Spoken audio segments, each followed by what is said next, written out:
जय हिंद दोस्तों, कैसे हैं आप लोग। आशा है आप लोग बहुत अच्छे होंगे। तो हम लोग जो है एनसीईआरटी का जो चैप्टर नंबर 5 है वो हम लोग कर रहे थे। तो इसमें हम लोग को क्या पढ़ना था आपको मैंने कल बताया था। इसके जो पिछले लेक्चर में आप उसको देख लीजिएगा, जो पार्ट 1 है। तो इसमें हम लोग कहाँ पर पहुँच गए थे, तो हम लोग का जो है मगध से पढ़ना था। तो हम लोग वहाँ से सीधे चलते हैं और मगध से स्टार्ट करते हैं, ठीक है।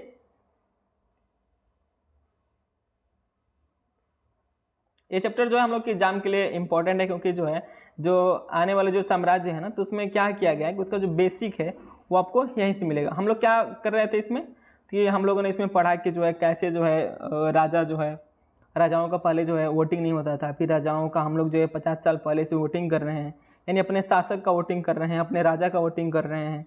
जिसे आज पीएम कहा जाता है, सीएम कहा जाता है। तो ये सब कौन है? शासक ही लोग तो है ना, हम लोग को शासन कर रहे हैं। और ये जो है प्राचीन जो है राजाओं की तरह नहीं है, क्योंकि इन्हें तो हम लोग खुद चुनते हैं ना, तो हम लोग को खुद चुनना चाहिए। तो यहाँ पर क्या है ना कि ये लोग वंशानुगत नहीं है, यानी अपने जो है अनुसार ये लोग नहीं हैं। हम लोग जब चाहें तब इन लोग क्या कर सकते हैं, हटा सकते हैं। इनको छोड़कर अगले साल जो है हम लोग को जो है 5 साल बाद हम लोग क्या करते हैं, नए चुनाव में नए प्रत्याशी को हम लोग चुन लेंगे जो हम लोग के हिसाब से अच्छा होगा, ठीक है। तो एक निरीक्षण करना था हम लोग को मगध के बारे में। मैं यहाँ पर आपको मगध के बारे में बता दूं कि स्टार्टिंग में क्या होता है कि हम लोगों ने जन पढ़ा, फिर जनपद पढ़ा, फिर इन्हीं जनपदों से क्या बना, महाजनपद बना। और उन्हीं महाजनपदों में से जो है जो 16 महाजनपद हुआ करते थे, तो उन्हीं 16 महाजनपदों में से कौन था, तो मगध था। फिर इसी मगध ने क्या किया कि अपनी जो है अपनी सीमाओं को बढ़ाकर और जो है जो स्थानीय जो शासक रहे हैं और भी जो जो महाजनपद थी इससे जो छोटी थी उसको जीता इसने। और मगध को क्या किया, एक साम्राज्य बना दिया। मगध साम्राज्य हम लोग पढ़ते हैं, मगध है। अब मगध क्या है, अब यहाँ से साम्राज्य की स्थापना हो चुकी है और यहाँ से क्या है, विकासों की जो है दौड़ लग जाती है, ठीक है ना। तो हम लोग मगध के बारे में पढ़ेंगे, देखते हैं इसमें क्या दिया है एनसीईआरटी के 6 क्लास में। लगभग 200 सालों के भीतर मगध सबसे महत्वपूर्ण जनपद बन गया। अब क्या था कि अब हम लोग पढ़ रहे थे, जनपद पढ़ रहे थे, लेकिन जो है जनपदों के बाद ही क्या हुआ ना कि 200 साल बाद ये जो है जो मगध है सबसे महत्वपूर्ण जनपद बन गया, यानी महाजनपद बन गया, ठीक है ना। गंगा और सोन जैसी नदियां मगध से होकर बहती थी। अब देखिए, अब यहाँ पर क्या है कि जो है गंगा और जो सोन नदी बह रही है, तो इससे क्या होगा, इसके पास जो है इस मगध जो है, मान लीजिए इतना उत्कर्ष किया, यानी जैसे मगध का हम लोग उत्कर्ष भी पढ़ते हैं, नेक्स्ट चैप्टर में हम लोग को मिलेगा। तो जैसे मगधों का उत्कर्ष क्यों हुआ, आखिर जो मगध है वो जनपद से महाजनपद कैसे बना, तो उसको जो यहाँ पर रीजन बताया गया है कि जो इसके जो पास जो गंगा नदी है और जो सोन नदी है, तो सोन नदी से क्या है, इसको बहुत सारा लाभ मिला है। कैसे लाभ मिले हैं, जैसे कि गंगा और सोन नदी इसी के किनारे होने के कारण जो है यहाँ से क्या होगा, नदियों के माध्यम से यातायात करने में आसानी हुई, यानी यातायात सुविधा हो पाई। जैसे अब यातायात होगा तो क्या होगा, आपको पता होगा कि यातायात होता है, नाव के द्वारा यातायात होगा, ट्रांसपोर्ट होंगे तो व्यापार बढ़ेगा, और व्यापार बढ़ेगा तो क्या होगा, आपका पैसा ही बढ़ेगा। और जाहिर सी बात है कि गंगा नदी के किनारे और सोन नदी के किनारे आपने पढ़ा होगा कि जो गंगा का जो मैदानी क्षेत्र है वो बहुत उपजाऊ मिट्टी है। आप ऐसे छीड़ देंगे ना उसमें बीज, तो अपने आप जो है जम जाएगा और वहाँ पर फसल उग जाएगी। तो एक ये भी कारण है कि गंगा का जो है मैदानी क्षेत्र होना। और जल वितरण, अब गंगा जो है पास में है तो जल वितरण आसानी से हो जाएगा, आप कृषि भी कर सकते हैं, और कृषि की उपज होगी तो अनाज ज़्यादा होगा, तो क्या होगा, इससे साम्राज्य की समृद्धि भी बहुत ज़्यादा होती है, और समृद्धि होगा तो विकास भी होगा, और विकास हुआ तो इसी कारण क्या हुआ, वो जनपद से महाजनपद बन गया, ठीक है ना। आगे देखते हैं हम लोग। जमीन को उपजाऊ बनाने के लिए बहुत महत्वपूर्ण थी। जाहिर सी बात है कि नदियों के किनारे जो है उपजाऊ मिट्टी ज़्यादा होती है। मगध का एक हिस्सा जंगलों से भरा था। अब सोचिए एक और क्या है, अब जैसे मान लीजिए ये जो है मगध है, इसको हम लोग मगध मान लेते हैं। एक साइड से क्या हो रहा है कि यहाँ से नदियाँ बह रही हैं, सोन नदी, गंगा नदी, ठीक है। और एक नदी क्या, एक और क्या है कि एक और जो है पूरा जंगल है, इधर सब क्या है, जंगल है, ये जंगलों से घिरा हुआ है। अब जंगलों से घिरा होने के कारण क्या मिलता है, अब देखिए ये जो है एक किससे भरा हुआ है, जंगलों से भरा था। इन जंगलों में रहने वाले हाथियों को पकड़कर और उन्हें प्रशिक्षित कर सेना के काम में लगाया जाता था। अब देखिए क्या हुआ, अगर एक और क्या हुआ कि नदी है यहाँ पर, तो नदियों से क्या हुआ, उपजाऊ मिट्टी मिल गई, कृषि हो गया, कृषि भूमि होने के कारण ज़्यादा उपज होने लगी, और जो इन लोगों की खाद्यान्न जो भंडार है अत्याधिक हो गई। और क्या होता है, एक दूसरी तरफ जो है जंगल मिल जाता है। ठीक है, अब जंगल मिलने से क्या है कि जो जंगल में जो हाथियाँ हैं, तो हाथियों को इसको लोग लाते थे पकड़ कर, जो इसे ट्रेंड करते थे अपने युद्ध के जो है सामग्री में इसको यूज़ करने के लिए। अब मान लीजिए इसके पास हाथी है, अब आज की तो बात नहीं है, आज तो मान लीजिए तोप है, पता नहीं परमाणु बम कितने बन चुके हैं, कितनी सेनाएं हैं, पर पहले जो है हाथियों को क्या करते थे ये लोग, ट्रेंड कर जो है इसको क्या करते थे, ट्रेंड करते थे, मतलब उसको एक तरह से प्रशिक्षण देते थे। और जो हाथियाँ क्या करती थी, युद्ध में जो है भाग लेती थी। ठीक है, तो अब मान लीजिए अब हाथी आप घोड़ों से अब लड़ने जाएंगे किसी राजा के पास, और वो उतना उसके पास जो है उपजाऊ नहीं है, वो उतना जो है समृद्ध शहर नहीं है, तो कौन जीतेगा, इस मगध ही तो जीतेगा। इसीलिए मगध का उत्कर्ष होता है। ठीक है ना, अब दो कारण मिल गया कि नहीं मिल गया हम लोगों को, एक नदियाँ मिल गई और दूसरा जंगल मिल गया। अब जंगल से और भी सारे क्या लाभ हैं, अब देखिए अब जंगलों से क्या हुआ कि मान लीजिए जंगल है, एक तो हाथी मिल गई जंगल से, और क्या मिला कि जंगल से जो इमारती लकड़ियां हैं वो मिल गई। जो है लकड़ियों के मिलने से क्या होगा कि जो रथ बनाते थे ये लोग, रथों में बहुत भूमिका बन गई, तो रथ रथ बनने लगा। ठीक है, अब देखिए क्या आगे क्या है, अब देखिए जंगलों से जो है घर, गाड़ियाँ तथा रथ बनाने के लिए लकड़ियाँ मिलती थीं। इसके अलावा इस क्षेत्र में लौह अयस्क की खदानें भी हैं। अब सोचिए यहाँ पर तो एक तो इनके पास लकड़ी भी मिल गई, खाद्यान्न भी मिल गया, अब इनको क्या मिल गया, लौह अयस्क मिल गया। अब लौह से ये लोग क्या करने लगे, हथियार बनाने लगे, यानी तलवार बनाने लगे। उच्च किस्म की जो तलवारें मिलती हैं आपको यहाँ से मगध साम्राज्य से आपको। ठीक है, अब तलवार होगा तो क्या होगा, अब ज़्यादा से क्या करेंगे, साम्राज्य पाएंगे, आपको युद्ध करने में आसानी होगी, आपको कृषि करने में आसानी होगा। ठीक है, उसके कई उपकरण बना सकते हैं आप लोग, उसे फरुआ कुदाल जो भी है आप उसे बनाकर अच्छी कृषि कर सकते हैं। ठीक है, तो ये सब भूमिका यहाँ पर देखने को मिलती है।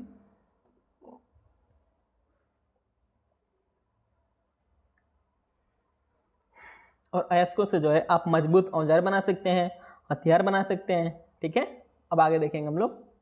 मगध में दो बहुत ही शक्तिशाली शासक बिंबिसार तथा अजातशत्रु हुए। ठीक है, अब बिंबिसार हुए, अब जो है जो सबसे जो महत्वपूर्ण जो शासक था उस समय। अब देखिए अब क्या है कि अब किसी क्षेत्र में एक तो नदियाँ मिल गई जिससे उपज होने लगा, कृषि होने लगी, दूसरा जंगल मिल गया जिससे लकड़ी मिलने लगी, रथ बनने लगा, यानी एक तरह से गाड़ियाँ चलने लगी लकड़ियों की।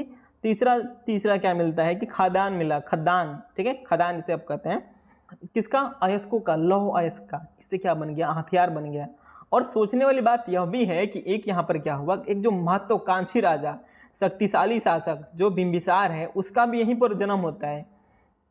अब सोचिए, अब सब कुछ समान भी है और राजा भी मजबूत है, तो फिर तो वो होना ही है ना, फिर वो विस्तार होगा ही, फिर वो जनपद से क्या बनेगा, महाजनपद बनेगा। ठीक है, अन्य जनपदों को जीतने के लिए ये हर संभव साधन अपनाते थे। ये जो इतने जो शक्तिशाली शासक थे, ये जो है अन्य जो जनपद हुआ करते थे, जैसे ये लोग, अपना जनपद है मगध है, पर ये अन्य जनपदों को जीतने के लिए कई सारे हथकंडे अपनाते थे। महा जो पद्मानंद था, जो है एक और महत्वपूर्ण शासक था। महापद्मनंद ने भी क्या किया कि जो है मगधों को, जो है मगध साम्राज्य को बढ़ाने में अपना काफी योगदान दिया है। उन्होंने अपने नियंत्रण का क्षेत्र इस उपमहाद्वीप के उत्तर पश्चिमी भाग तक फैला लिया था। अब सोच रहे हैं आप, मान लीजिए ये भारत है, ये आपका गुजरात क्षेत्र हो गया, ये नीचे हो गया। अब यहाँ से मैप बना लीजिए, ये मगध साम्राज्य यहाँ पर था, अब उत्तर पश्चिम यानी यहाँ से अब क्या कर लिए लोग, इस टाइप का। ठीक है, बिहार में राजगृह कई सालों तक मगध की राजधानी बनी रही। बाद में इसे पाटलिपुत्र राजधानी बना दिया गया। यानी मगध की कितनी राजधानियाँ थी, तो मगध की दो राजधानियाँ देखने को मिलती है। कौन कौन सा, एक राजगिरी जिसे जो है आधुनिक राजगीर कहा जाएगा, जो है राजगीर कहा जाता है। उसके बाद जो है पाटलिपुत्र है, आज जिसे पटना हम लोग कहते हैं। अब देखिए आगे क्या दिया है, 2300 साल से भी पहले की बात है, मेसोडोनिया का राजा सिकंदर, कहाँ का राजा, मेसोडोनिया का राजा सिकंदर विश्व विजय करना चाहता था। अब सिकंदर के बारे में हम लोग थोड़ी बहुत जान लें कि ये जो सिकंदर क्या चाहता, इसकी मानसिकता क्या थी कि ये क्या करेगा, विश्व विजय करेगा। ठीक है, इसका सपना है कि जो है पूरे वर्ल्ड पर क्या करेगा, ये राज्य करेगा।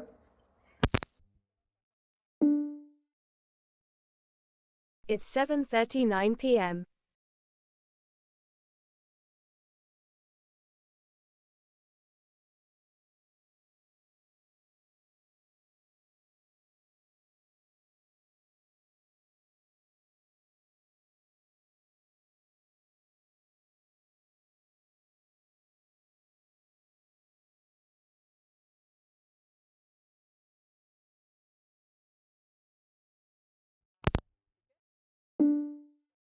It's 7:39 p.m.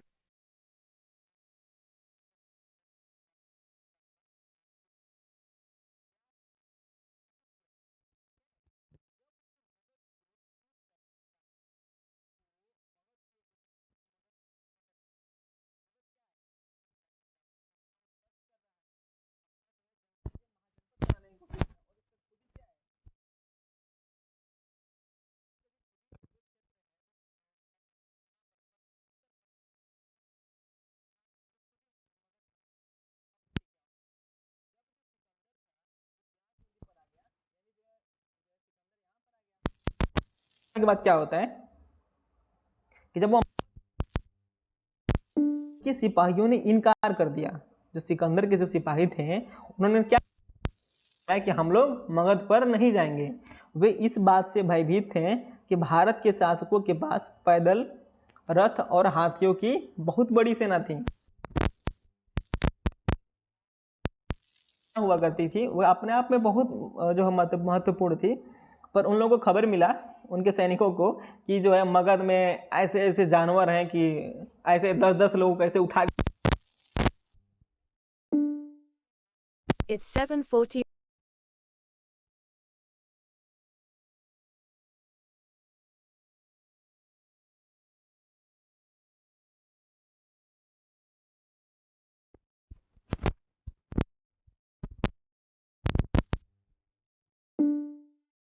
It's 7:41 p.m.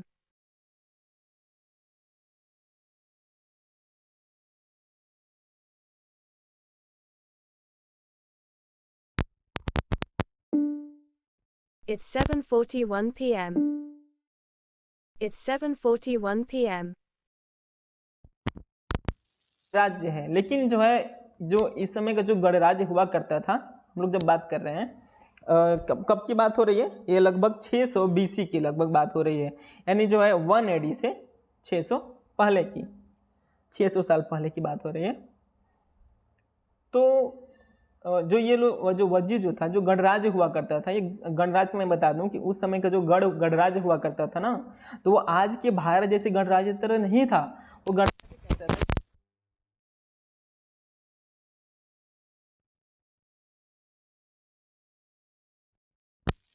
बहुत सारी जो वहां पर जो निर्णय लिया जाता था ना, वो आपसी मिल बनता था, वहां भी वंशवाद था।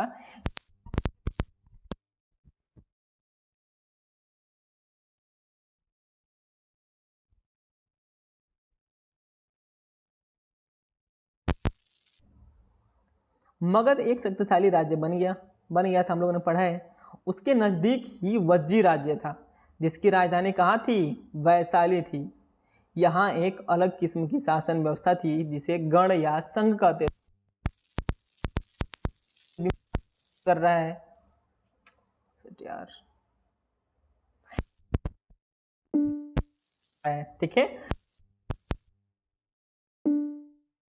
It's 7:43 p.m. वैशाली मतलब बिहार, ठीक है। जैसे हुआ करती थी, यहाँ पर कौन सी व्यवस्था थी, तो गण जैसी व्यवस्था थी, कुछ इन लोगों से अलग व्यवस्था थी मगध से। गण या संघ में कई शासक होते थे और इसमें से प्रत्येक व्यक्ति राजा कहलाता था। ये सभी राजा विभिन्न अनुष्ठानों को एक साथ संपन्न करते थे, ठीक है। ये सभाओं में बैठकर ये बातचीत, बहस, वाद विवाद के जरिए तय करते थे कि क्या करना है और किस तरह करना है। शत्रुओं के आक्रमण से निपटने के लिए वे मिलकर चर्चाएं करते थे। स्त्रियां, दास तथा कामकार इन सभाओं में हिस्सा नहीं ले सकते थे। देखिए, जो गणराज्य यहाँ भी जो है निम्न जो लोग हैं वो हिस्सा नहीं लेते थे, लेकिन जो यहाँ के जो उच्च लोग होते थे, जो एक तरह से जो राजा की जो यहाँ पर बात की गई है, तो उनमें क्या था कि कोई भी निर्णय लेना होता था ना, तो वो एक व्यक्ति नहीं लेता था। उसी में क्या करते थे, विचार करते। It's 7:44 p.m.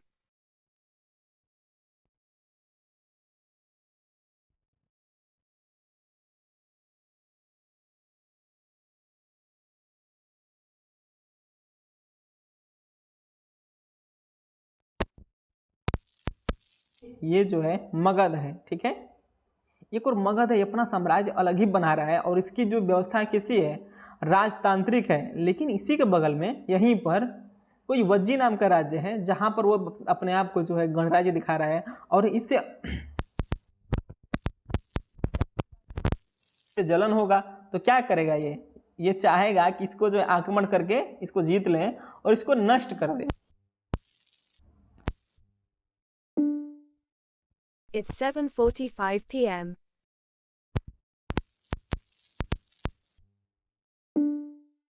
It's 7:45 p.m.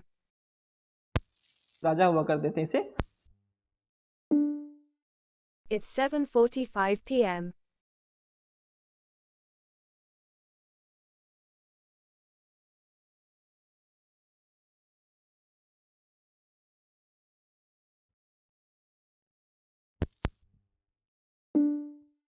It's 7:45 p.m.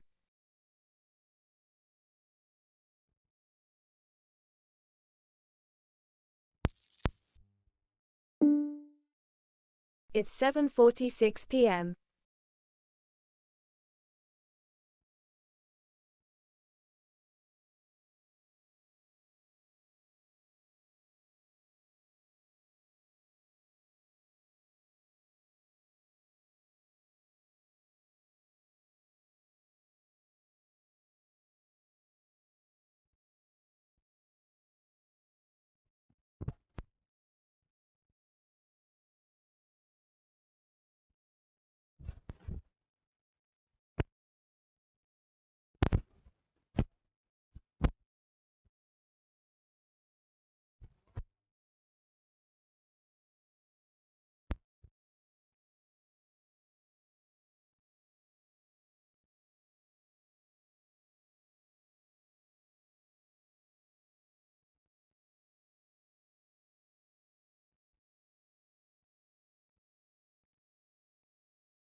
आ रहा हूँ।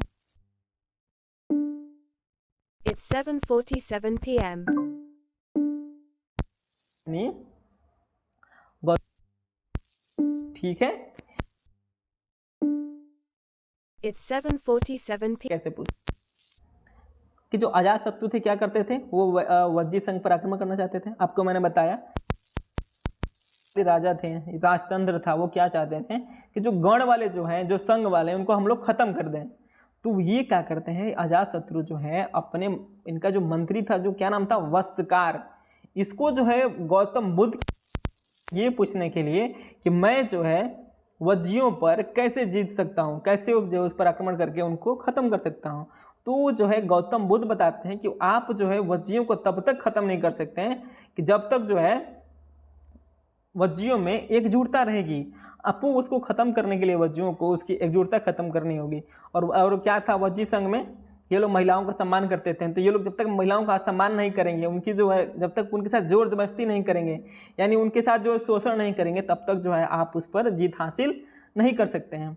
तो और जब तक जो है वो अपने पारंपरिक पालन कर रहे थे जो वज्जी लोग थे, ठीक है, तब तक आप जो है उसे अपना कब्जा नहीं, अपना जो है उस पर कब्जा नहीं कर सकते। ठीक है, ये चीज़ जो है गौतम बुद्ध बताते हैं और अजातशत्रु इसको देखता है। फिर आगे क्या होगा हम लोग उसको देखेंगे। पर ये जो है बहुत ही इंपॉर्टेंट है आपके एग्जाम के लिए। इतना जान जाएंगे ना तो आप जब मेंस की तैयारी कर रहे होंगे किसी भी कॉम्पिटिटिव एग्जाम की, तो आपको बेहतर नॉलेज मिलेगा। ठीक है, बाकी कोई भी डाउट होता है, एनीवन कोई भी डाउट आपके तैयारी से रिलेटेड, तो आप बिल्कुल निसंकोच पूछिए, हम हैं। ठीक है, आपको साथ देंगे भाई, जितना हो सके उतना आपकी हेल्प किया जाएगा। तो फ्रेंड्स आज क्लास में इतना ही। ये जो फिफ्थ चैप्टर जो खत्म होता है, इसके बाद हम लोग 6वां चैप्टर स्टार्ट करेंगे। बाकी Q&A दिया हुआ है नीचे, आप इसे करते रहिए। ठीक है, जो छोटे छोटे जो मेंस के जो टॉपिक दिए हैं ना, आप इसे करेंगे ना तो आपको मेंस के जो आंसर राइटिंग की जो आप लोग बात करते हैं, वो यहीं से आपकी शुरुआत हो जाएगी। सो फ्रेंड्स, अब इसके लिए इस क्लास में अंतिम वाक्य, बाय बाय, जय हिंद, थैंक यू।